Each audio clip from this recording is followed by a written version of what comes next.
साहब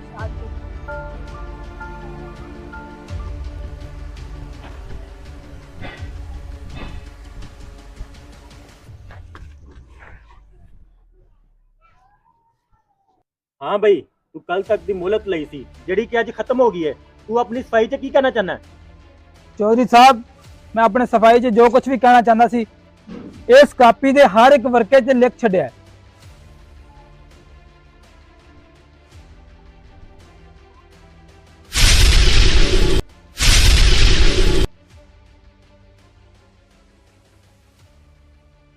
ओ बੈ ਜਵਾਨਾ ਇੱਥੇ। ਉਹ ਪਿੰਡ ਵਾਲਿਓ, ਓਏ ਇਹਦੇ ਕੋਲ ਤੇ ਚੁੰਮੀਆਂ ਲੈਣ ਦਾ ਲਾਇਸੈਂਸ ਹੈ। ਓਏ ਇਹ ਤੇ ਚੌਧਰੀ ਦੀਆਂ ਚੁੰਮੀਆਂ ਵੀ ਲੈ ਸਕਦਾ ਹੈ।